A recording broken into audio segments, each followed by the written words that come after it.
دا یو ورو سوال کړی دی چې د پیغمبر صلی الله علیه وسلم نه ذکر او دعا ثابت ده د غسل په وخت کې.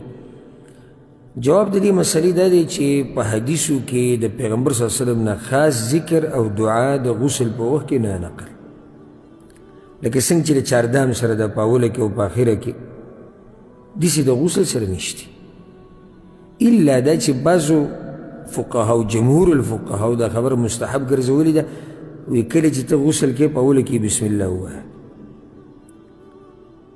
ځکه چې اوس د غسل په اوله کې کامل غسل طریقه څه ده؟ په اوله کې به څه کې؟ اوله کې به چاردام کې، او د چاردام نه مخکې بسم الله ویل پکار دي، صرف دقه ثابت دي. اگر کم دی دپاره خاص دلیل نشتی دی غسل دپاره، خو دا دوی وی چاردام کې ثابت دي، وي دلته هم دي. نور د دې نه علاوه یو ذکر او یو دعا هم د پیغمبر صلی الله علیه وسلم نه خاص د غسل دپاره نه ده ثابته.